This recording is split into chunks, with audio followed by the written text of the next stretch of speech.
শুভ সকাল সবাইকে। তো আমি কিছুদিন আগেই ফ্লিপকার্ট থেকে একটা পার্সেল অর্ডার দিয়েছিলাম। তো দেখো এই পাশের সেলোটেপটা পুরো খোলাই ছিল, আর চারিপাশেরটা আমি এখন খুলে নিচ্ছি।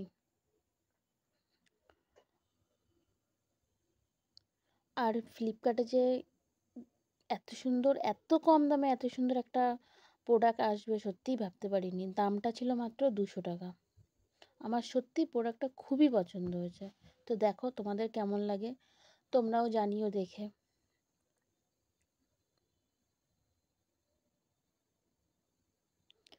এটা ছিল একটা দেওয়াল ঘড়ি।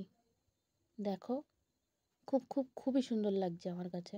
এবার তোমাদের কাছে কেমন লাগছে একটু জানিও। এটা ছিল পুরো প্লাস্টিকের। 200 টাকা এর থেকে আর কি দেবে বলো? আর সেই আন্দাজে 200 টাকা আন্দাজে আমার কাছে যথেষ্ট ভালো, খুবই সুন্দর। তোমাদের কেমন লাগছে একটু জানিও। Thank you.